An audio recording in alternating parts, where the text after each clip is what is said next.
내 하나님이여, 어찌 나를 버리셨나이까?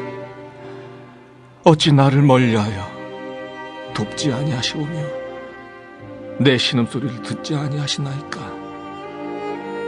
내 하나님이여, 내가 낮에도 부르짖고 밤에도 잠잠하지 아니하오나 응답하지 아니하시나이다. 이스라엘의 찬송 중에 계시는 주여, 주는 거룩하시니이다. 우리 조상들이 주께 의뢰하였으므로 그들을 건지셨나이다. 그들이 주께 부르짖어 구원을 얻고 주께 의뢰하여 수치를 당하지 아니하였나이다. 나는 벌레여 사람이 아니라 사람의 비방거리요 백성의 조롱거리니이다. 나를 보는 자는 다 나를 비웃으며 입술을 삐죽거리고 머리를 흔들며 말하되 그가 여호와께 의탁하니 구원하실 걸, 그를 기뻐하시니 건지실 걸 하나이다. 오직 주께서 나를 모태에서 나오게 하시고 내 어머니의 젖을 먹을 때 의지하게 하셨나이다. 내가 날 때부터 주께 맡긴 바 되었고 모태에서 나올 때부터 주는 나의 하나님이 되셨나이다. 나를 멀리하지 마옵소서. 환난이 가까우나 도울 자 없나이다. 많은 황소가 나를 에워싸며 바산의 힘센 소들이 나를 둘러쌌으며 내게 그 입을 벌림이 찢으며 부르짖는 사자 같으니이다. 나는 물같이 쏟아졌으며 내 모든 뼈는 어그러졌으며 내 마음은 밀랍 같아서 내 속에서 녹았으며 내 힘이 말라 질그릇 조각 같고 내 혀가 입천장에 붙었나이다. 주께서 또 나를 죽음의 진토 속에 두셨나이다. 개들이 나를 에워쌌으며 악한 무리가 나를 둘러 내 수족을 찔렀나이다. 내가 내 모든 뼈를 셀 수 있나이다. 그들이 나를 주목하여 보고 내 겉옷을 나누며 속옷을 제비 뽑나이다. 여호와여, 멀리하지 마옵소서. 나의 힘이시여, 속히 나를 도우소서. 내 생명을 칼에서 건지시며 내 유일한 것을 개의 세력에서 구하소서. 나를 사자의 입에서 구하소서. 주께서 내게 응답하시고 들소의 뿔에서 구원하셨나이다. 내가 주의 이름을 형제에게 선포하고 회중 가운데서 주를 찬송하리이다. 여호와를 두려워하는 너희여, 그를 찬송할지어다. 야곱의 모든 자손이여, 그에게 영광을 돌릴지어다. 너희 이스라엘 모든 자손이여, 그를 경외할지어다. 그는 곤고한 자의 곤고를 멸시하거나 싫어하지 아니하시며 그의 얼굴을 그에게서 숨기지 아니하시고 그가 울부짖을 때 들으셨도다. 큰 회중 가운데에서 나의 찬송은 주께로부터 온 것이니 주를 경외하는 자 앞에서 나의 서원을 갚으리이다. 겸손한 자는 먹고 배부를 것이며 여호와를 찾는 자는 그를 찬송할 것이라. 너희 마음은 영원히 살지어다. 땅의 모든 끝이 여호와를 기억하고 돌아오며 모든 나라의 모든 족속이 주의 앞에 예배하리니 나라는 여호와의 것이요 여호와는 모든 나라의 주제심이로다. 세상의 모든 풍성한 자가 먹고 경배할 것이요 진토 속으로 내려가는 자 곧 자기 영혼을 살리지 못할 자도 다 그 앞에 절하리로다. 후손이 그를 섬길 것이요 대대의 주를 전할 것이며 와서 그의 공의를 태어날 백성에게 전하며 주께서 이를 행하셨다 할 것이로다. 할렐루야. 오늘 우리가 함께 부를 노래, 우리 영혼의 사운드 트랙 시편 22편은 어쩌면 가장 내용이 깊고 또 은혜로운 시편입니다. 언제 읽어도 언제 들어도 우리의 마음에 우리를 사랑하신 예수님의 그 사랑의 높이와 크기와 깊이를 다시 한번 깨닫게 해주는 그런 귀한 감동이 있습니다. 근데 오늘 이 시편의 제목을 믿고 또 믿으라 이렇게 정해봤습니다. 이 성경을 보면 예수님을 이제 목자라고 이렇게 설명하는데 크게 세 개의 수식어가 붙습니다. 첫 번째 수식어는 선한 목자다. 그게 바로 요한복음 10장 11절 14절에 나와 있죠. 양들을 위해서 자신의 이 목숨을 바치시는 목자로 등장합니다. 두 번째는 큰 목자다, 이렇게 표현되어 있죠. 그것은 히브리서 13장 20절인데요. 이 죽은 자들 가운데서 다시 살아나셔서 그의 백성들 가운데 거하시며 그 백성들로 하여금 선한 삶을 살아갈 수 있도록 인도해 주시는 분이라는 것이죠. 그 다음에 세 번째 수식어는 바로 이 목자장이다. 목자장. 베드로전서 5장 4절에 나와 있습니다. 하늘로 이제 승천하셔서 이 땅에서 목자장에게 끝까지 충성한 목자들에게 상을 주시는 목자장으로 등장하십니다. 자, 그런 의미에서 우리가 시편 22편, 그리고 시편 23편, 그리고 24편 이제 우리가 나란히 이제 보게 될 텐데요. 이 세 가지 목자상을 우리에게 보여주고 있습니다. 시편 22편은 그 선한 목자로서의 주님, 즉 십자가에서 우리를 위해서 죽어 가시는 목자의 노래를 담고 있고요. 시편 23편은 부활하셔서 우리의 인생 가운데 거하시며 특별히 이 위험한 광야를 통과할 때 우리를 친히 인도해 주시는 그런 목자 되신, 큰 목자 되시는 주님을 노래하고 있습니다. 그리고 시편 24편은 하늘 보좌 왕자에 앉아서 그에게 충성한 모든 종들에게 상을 주시는, 보상해 주시는 그런 목자를 노래하고 있습니다. 그래서 오늘 우리가 함께 보게 될 이 시편 22편은 바로 사랑하는 양들을 위해서 죽어가는 목자의 노래이죠. 이 시편 22편의 가장 걸맞는 별명은 십자가의 시편이라는 것이에요. 십자가의 시편. 왜냐하면 이 22편은 구약 성경뿐만 아니라 신약 성경까지 다 포함해서 예수님의 십자가 사건을 가장 정확하고 상세하게 기록하고 있는 시편입니다. 많은 학자들은 시편 22편의 배경을 원저자인 이 다윗의 삶 속에서 찾으려고 합니다. 왜냐하면 이 시편이 누가 썼죠? 다윗이 쓴 게 맞습니다. 역사적인 인물이었던 다윗이 쓴 거예요. 분명히 이 시편 안에는 다윗의 삶의 이런 아픔, 고통, 고뇌, 위기 이런 것들이 분명히 담겨져 있죠. 하지만 이 시편의 내용을 다윗의 삶과 연결시키는 것은요, 불가능합니다. 사실상 불가능해요. 왜냐하면 우리가 다윗이 쓴 시편들 가운데 이게 탄원시가 많이 등장하죠. 죽음의 위기에서, 또 다윗은 여러 차례 이 죽을 병에 걸렸어요. 그래서 죽어가는 상황에서 하나님께서 자신을 고쳐달라고 애원하는 그런 기도도 있습니다. 그런데 그 어떤 기도에도, 그리고 다윗의 삶의 어떤 사건도 처형을 과 연결시킬 수 없다는 거예요. 다윗은 처형당하지 않았습니다.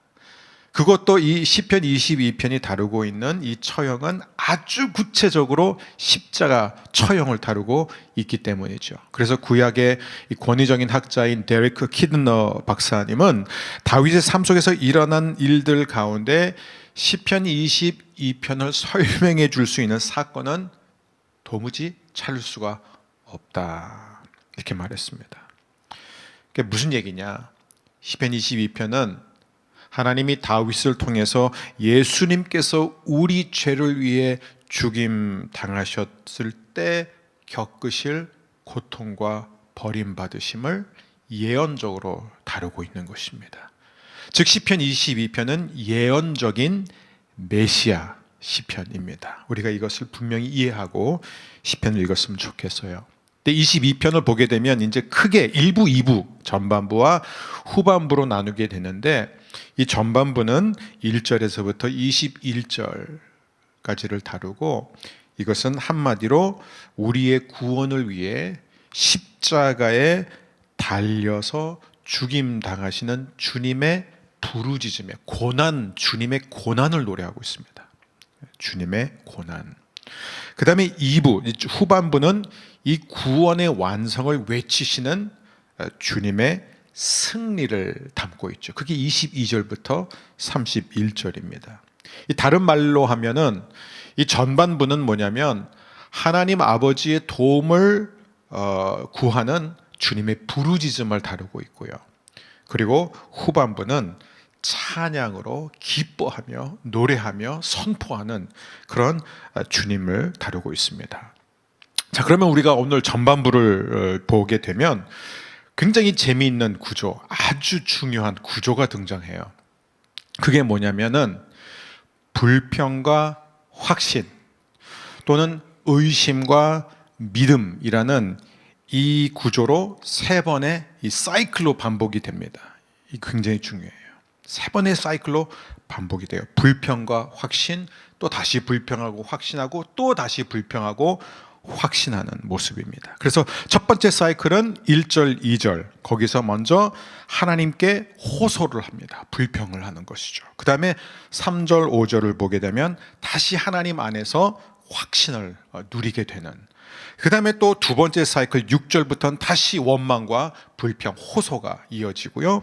그 다음에 9절부터 12절까지는 다시 한번 확신과 간구로 이어지게 됩니다. 그 다음에 세 번째 마지막 사이클에서는 또 12절부터는 주님을 향한 부르짖음, 불평이 이어지며, 그리고 19절부터 21절은 다시 한번 믿음의 확신과 간구로 이어지게 됩니다. 자, 이게 왜 중요하나? 우리에게 참 중요한 메시지입니다. 첫 번째 사이클 한번 볼까요? 먼저 불평과 호소죠. 우리 1절, 2절은 같이 읽겠습니다. 내 하나님이여, 내 하나님이여, 어찌 나를 버리셨나이까? 어찌 나를 멀리하여 돕지 아니하시오며 내 신음소리를 듣지 아니하시나이까? 내 하나님이여, 내가 낮에도 부르짖고 밤에도 잠잠하지 아니하오나 응답하지 아니하시나이다. 이건 분명히 하나님 앞에 불평하는 것처럼 보입니다.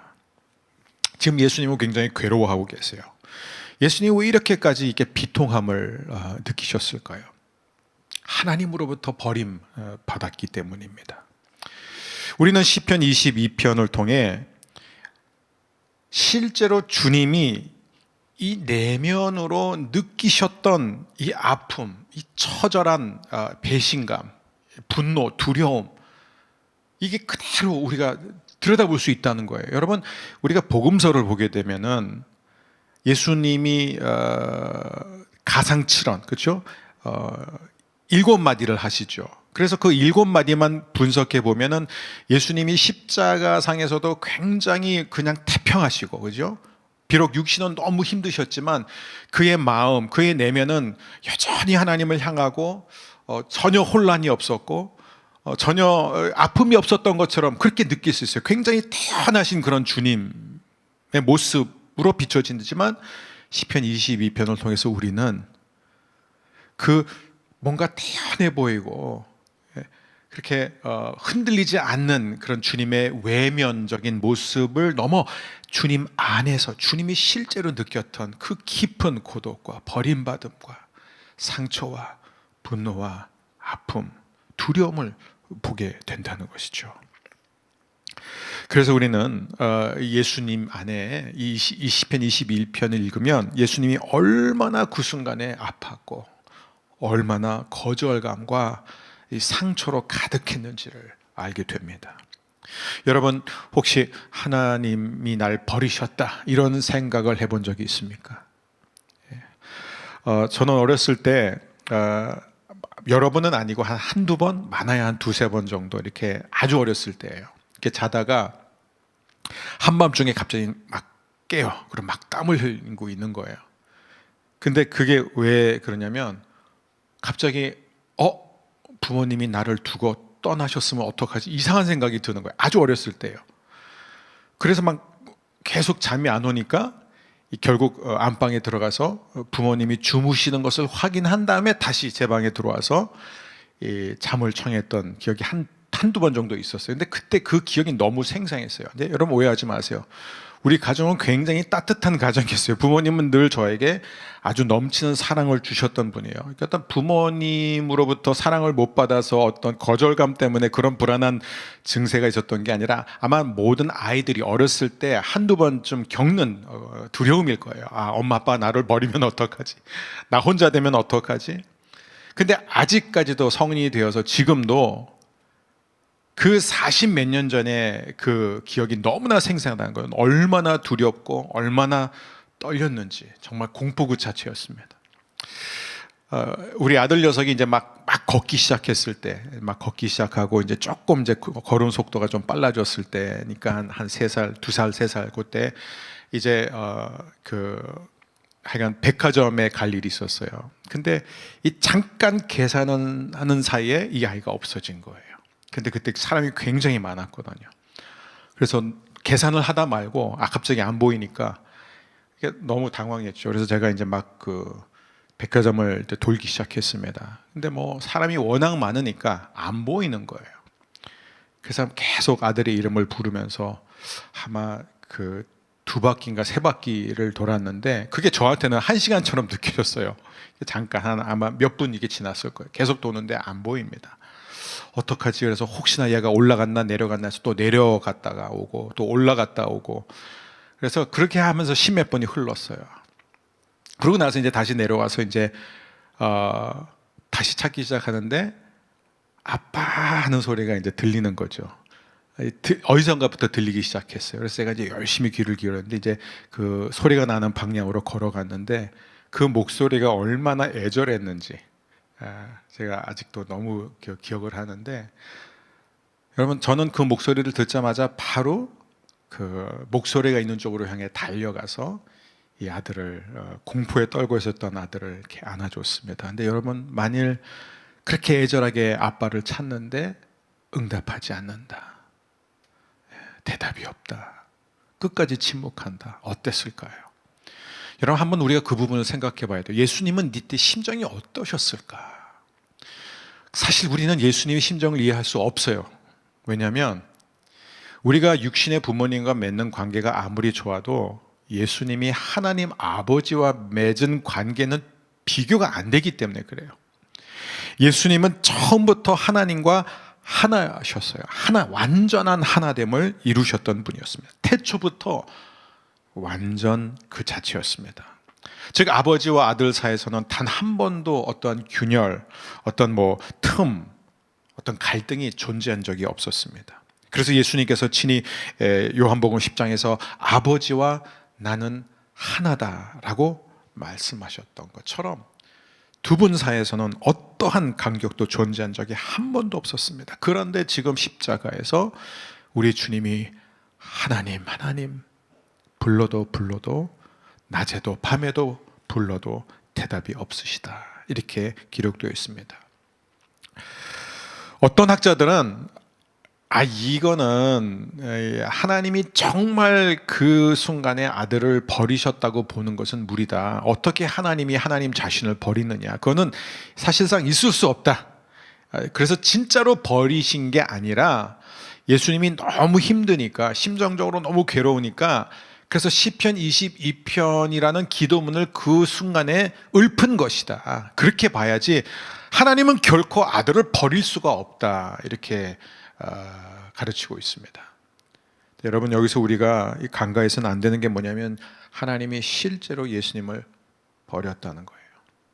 왜 버리셨습니까? 왜냐하면 예수님이 그 순간 우리의 죄를 짊어지셨기 때문입니다. 그리고 하나님은 어떤 경우에도 죄를 간과하실 수 없는 분이에요. 예수님이 십자가상에서 저와 여러분과 모든 사람들의 죄와 허물과 더러움을 다 그 더러움의 잔을 다 마셨기 때문에 예수님의 몸은 예수님 자신이 그 순간에 어떻게 돼요? 우리의 죄가 되셨다. 그게 고린도후서 5장의 말씀. 우리의 죄가 되셨다. 그러니까 예수님은 그 순간 죄 덩어리로 십자가에 못 박히신 거예요. 그래서 하나님 아버지는 죄였던 예수를 버릴 수밖에 없었던 것입니다. 그래서 아무리 부르짖어도 응답하지 않으셨던 것이죠. 자, 그렇다면 여기서 중요한 질문은 뭐냐면 왜 예수님이 실제로 버림받았어야 했는가 이거예요.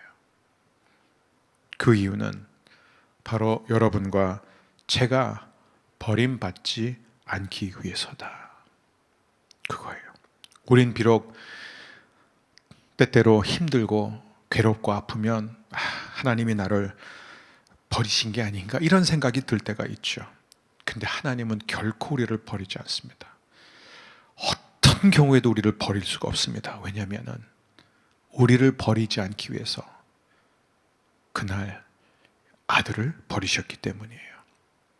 마태복음 28장 20절을 보면 내가 세상 끝날까지 너희와 항상 함께 있으리라. 예수님이 버림을 받으실 수밖에 없었던 이유는 하나예요. 우리가 어떤 경우에도 버림받지 않기 위해서입니다. 이 절망 속에서 예수님은 다시 한번 믿음과 확신을 어떻게 가질 수 있느냐? 이게 오늘 핵심입니다. 그 순간에 예수님은 하나님 아버지의 신실하심을 기억합니다. 자, 아무리 부르짖어도 낮에도 부르짖고 왜 밤에 부르짖었다? 왜 이런 표현을 쓰냐면 실제로 예수님이 운명하시기 전에 그렇죠? 온 땅에 어둠이 가득했기 때문이에요. 마지막 순간까지도 하나님이 응답하지 않았다는 거예요. 그런데 그런 침묵 속에서 예수님이 어떻게 다시 하나님을 향한 믿음, 버림받았음에도 불구하고 어떻게 하나님에 대한 확신을 가질 수 있었느냐? 그게 바로 3절에서부터 5절에 나와 있습니다. 우리 3절에서부터 5절 말씀 함께 읽습니다. 이스라엘의 찬송 중에 거하시는 주여, 주는 거룩하시나이다. 우리 조상들이 주께 의뢰하고 의뢰하였으므로 그들을 건지셨나이다. 그들이 주께 부르짖어 구원을 얻고 주께 의뢰하여 수치를 당하지 아니하였나이다. 자, 여기서 혹시 동일한 단어가 3번 등장하는데 어떤 단어인지 아시겠어요? 다시 한번 말씀을 띄워주세요. 자, 여기에서 동일한 단어가 3번 등장합니다. 뭘까요? 4절도 보여주시고요. 4절, 예. 그 다음에 5절. 찾으셨어요? 찾으셨으면 이렇게 굳이 대답 안 하시고 손만 들어주세요. 여기 현장에 나오시면 손 한번. 못 찾으셨어요, 아무도? 네, 찾으셨네요, 몇 분. 네, 의뢰라는 거예요. 의뢰. 이게 지금 3번 등장합니다. 아까 제가 3번의 사이클이 등장한다고 그랬죠. 여러분, 이것은 우연이 아닙니다. 이 시편 기자 다윗은 성령의 감동으로 이것을 예언적으로 다루고 있는 거예요. 아주 중요한 메시지가 있어요. 믿고 또 믿는다. 여기서 예수님이 기억한 것은 무엇이냐면 하나님은 믿음의 사람들이 하나님을 믿고 또 믿고 계속 믿었을 때 예외 없이 그들을 건져 주셨다는 것을 기억한 거예요. 그래서 우리 주님은 가장 어둡고 절망적인 시간에 어떻게 다시 하나님을 향한 믿음을 가질 수 있었는가? 여러분, 이걸 기억하세요. 저와 여러분은 어떤 경우에도 하나님으로부터 버림당하지 않습니다. 그런데 예수님은 그 순간 실제 버림당하셨어요. 실제로 하나님이 등을 졌습니다. 그런데 그 버림당한 순간에 어떻게 다시 하나님을 향한 믿음과 확신을 회복할 수 있었는가? 하나님의 신실하심을 기억하신 거예요. 하나님은 언제나 자신을 믿고 또 믿은 사람들을 건져 주셨기 때문입니다. 여러분, 이게 오늘 왜 중요합니까? 예수님이 저와 여러분의 본보기가 되어 주시기 때문입니다. 우리도 이 땅에서 사는 동안에 우리가 버림당했다고, 우리가 실패했다고, 우리의 인생이 무너졌다고 생각할 때, 우리의 믿음이 다 동이 났을 때, 살아갈 의욕이 생기지 않을 때, 절망 가운데 있을 때, 여러분, 우리가 어떻게 해야 됩니까? 예수님이 하나님의 신실하심을 기억하셨던 것처럼 우리도 기억해야 합니다. 하나님을 믿고 또 믿었던 사람들은 하나님이 하나같이 신실하시게 건져주셨다. 아브라함, 이삭, 야곱 뿐만 아니라 바울, 베드로, 야고보, 요한 모두가 다 하나님의 신실하심을 경험했습니다. 그래서 이 3번의 사이클이 등장하는 거예요. 믿고 믿고 또 믿으라. 두 번째 사이클 간단히 보겠습니다. 다시 한번 불평과 호소가 이어집니다. 나는 벌레요. 6절이에요. 나는 벌레요. 사람이 아니라 사람의 비방거리요 백성의 조롱거리니다. 나를 보는 자는 다 나를 비웃으며 입술을 비축거리고 머리를 흔들며 말하되 그가 여호와께 의탁하니 구원하실 걸 그를 기뻐하시니 건지실 걸 하나이다. 여러분, 첫 번째 이 고통은 어디서 왔냐면 하나님이 나를 버리셨다라는 그 아픔이에요. 이 두 번째 불평과 원망은 어디서 나옵니까? 사람들로부터 받는 비방 때문이에요. 우리가 다 겪는 것 아닙니까? 인간들에게 조롱과 무시를 당하시기 때문입니다. 그래서 주님은 지금 자신을 뭐라고 표현하냐면은 벌레라는 표현을 써요. 나는 벌레다. 이 벌레는 사실 뭐냐면 지렁이를 가리키는 단어예요. 지렁이라는 거예요. 지렁이. 근데 여러분, 이 지렁이는 어떤 존재예요? 초라하고 약한 존재입니다. 짓밟히는 존재예요. 여러분이 아는 운동팀, 스포츠팀 중에서 저는 자이언츠, 사자, 독수리, 황소, 이런 타이거스, 이런 스포츠 구단은 많이 들었지만 지렁이가 들어간 그런 구단 이름 들어본 적 있습니까? 당연히 없죠. 지렁이는 원래 초라하고 더럽고 그냥 짓밟히는 존재예요. 그리고 지렁이를 밟아서 깔아 뭉개면 뭐가 나온 줄 아세요? 이 히브리 단어, 이 지렁이를 가리키는 히브리 단어가 지렁이와 동시에 진홍색이라는 의미를 갖고 있습니다. 진홍색이 나오는 지렁이를 말하고 있어요. 여기서는. 그게 무슨 얘기냐면 예수님께서 왜 짓밟힘을 당하셨는가? 왜 십자가에 못 박히셨는가? 그분이 우리의 보혈, 즉 진홍색이 되어주시는데 그 진홍색이 어디서 사용됐냐면 구약시대 때 염색제로 사용됐습니다. 그래서 그 지렁이를 짓이겼을 때 거기서 나오는 이 진홍색으로 실제로 뭘 했냐면 성막 있죠. 성막, 하나님의 성막에서 특정 물건, 사물을 가릴 때 쓰는 덮개, 항상 이 염색제가 사용이 됐습니다. 다시 말해서 예수님이 십자가에서 당하신 그 고난과 아픔을 통해서 그분의 몸에서 나온 그 진홍 같은 피로 인해서 저와 여러분의 죄가 가리워졌다는 것이죠. 다시 한번 예수님은 이 절망 속에서 또 다시 9절에서부터 11절 오직 주께서 나를 못해서 나오게 하시고 내 어머니의 젖을 먹을 때 의지하게 하셨나이다. 내가 날 때부터 주께 맡긴 바 되었고 못해서 나올 때부터 주는 나의 하나님이 되셨나이다. 나를 멀리하지 마옵소서. 환난이 가까우나 도울 자 없나이다. 다시 하나님을 기억하고 믿음과 확신을 갖습니다. 그 다음에 이제 세 번째 사이클이 뭐냐면 또 불평과 호소예요. 그게 12절부터 18절인데 우리가 12절 13절만 보겠습니다. 자, 많은 황소가 나를 애워싸며 바산의 힘센 소들이 나를 둘러쌌으며 내게 그 입을 벌림이 찢으며 부르짖는 사자 같으니이다. 황소, 바산의 힘센 소들, 사자. 그러니까 짐승들 중에서도 가장 크고 강한 것들, 가장 이 매서운 것들을 다루고 있어요. 완전 무서운 것들을 다루고 있죠. 근데 이 짐승들은 성경에서 무엇을 상징하냐면 귀신이에요. 악의 세력, 사탄을 상징하고 있습니다. 즉 예수님이 지금 다시 하나님 앞에 세 번째 호소를 하고 있는 이유는 무엇이냐면 악한 세력에 의해서 공격을 당하고 있었기 때문입니다. 그리고 그 뒤에 14절부터 18절을 보면요, 예수님의 처형에 관해서 정말 기가 막힐 정도로 정확하고 상세한 그러한 설명이 나와 있습니다. 여러분, 예를 들어서요, 이게 잘 기억하세요. 다윗을 통해서 예수님 십자가 사건이 있기 1000년 전에 기록된 거예요. 1000년 전에. 예수님의 십자가는 다윗 이후에도 생기지 않았습니다. 로마 제국 때 가서 생겨난 것이에요. 자, 그 부분에 대해서 어떤 표현이 나오냐면 물같이 쏟아졌으며 모든 뼈는 어그러졌으며 내 혀가 입천장에 붙었나이다.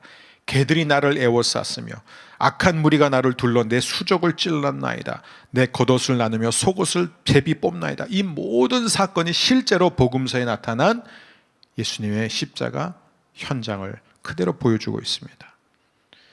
이 고통 속에서 예수님은 다시 한번 믿음과 확신의 고백을 하죠. 19절입니다. 여호와여 멀리하지 마옵소서. 나의 힘이시여 속히 나를 도우소서. 내 생명을 칼에서 건지시며 내 유일한 것을 개 세력에서 구하소서. 나를 사자의 입에서 구하소서. 주께서 내게 응답하시고 들소의 뿔에서 구원하셨나이다. 다시 하나님의 신실하심을 기억하고 다시 하나님을 향한 믿음을 갖게 됩니다. 자, 오늘 이 말씀의 적용은 무엇입니까? 우리는 예수님의 십자가 고난 앞에 어떻게 반응해야 하죠? 여러분, 렘브란트가 그린 여러 그림들 중에서 특별히 예수님이 십자가에 이 매달린 그 그림이 있죠. 여러분 보신 분들은 기억할 거예요. 그런데 거기에서 분명히 핵심은 십자가에 달리신 예수님이에요. 근데 이 렘브란트가 뭘 그렸냐면 그 십자가 앞에 있는 무리들을 또 그립니다. 근데 정말 재밌는 게 뭐냐면 그 무리들 가운데 가장 가해, 그 그림의 가장 그 끝에 자기를 넣었어요. 무슨 얘기죠? 나도 거기 있었다. 내가 예수를 십자가에 못 박았다. 예수님이 바로 나의 죄를 위해서 저 피를 흘리신 것이다. 우리도 렘브란트처럼 그런 믿음이 있어야 됩니다. 히브리서 5장 8절을 보게 되면 그가 아들이시면서도 받으신 고난으로 순종함을 배워서, 이렇게 되어 있습니다. 우리는 시험을 만날 때 하나님을 의지하고 하나님께 순종하는 것을 배워야 합니다. 하나님께서 비록 내 기도를 들어주시지 않는 것 같을 때 왜 자꾸 이런 힘든 일, 어려운 일들이 계속 생겨나지? 하나님은 더 이상 나와 함께 하시지 않는가? 이런 생각이 들 때마다 우리는 십자가에서 드린 그 기도에 바로 응답하시지는 않았지만 예수님은 믿고 또 믿었습니다. 그리고 3일 뒤에 하나님은 예수님을 죽은 자 가운데서 다시 살리셨습니다. 하나님은 믿고 믿는 자에게 반드시 하나님의 신실하심을 드러내실 줄 믿습니다. 그 응답이 바로 시편 22편 22절부터 31절에 있습니다. 한마디로 뭐예요? 내가 하나님을 찬양하고 하나님이 행하신 일들을 모든 사람들에게 알릴 것이다. 특별히 내 자녀들에게 알릴 것이고 내 자녀는 그 후손들에게 알릴 것이다. 이것이 바로 하나님의 은혜를 받은 자의 삶입니다. 여러분 모두가 축복의 통로, 복의 근원이 되시기를 주의 이름으로 축원합니다. 여러분 저를 한 번만 따라 하십시오. 믿고 또 믿으라. 아멘.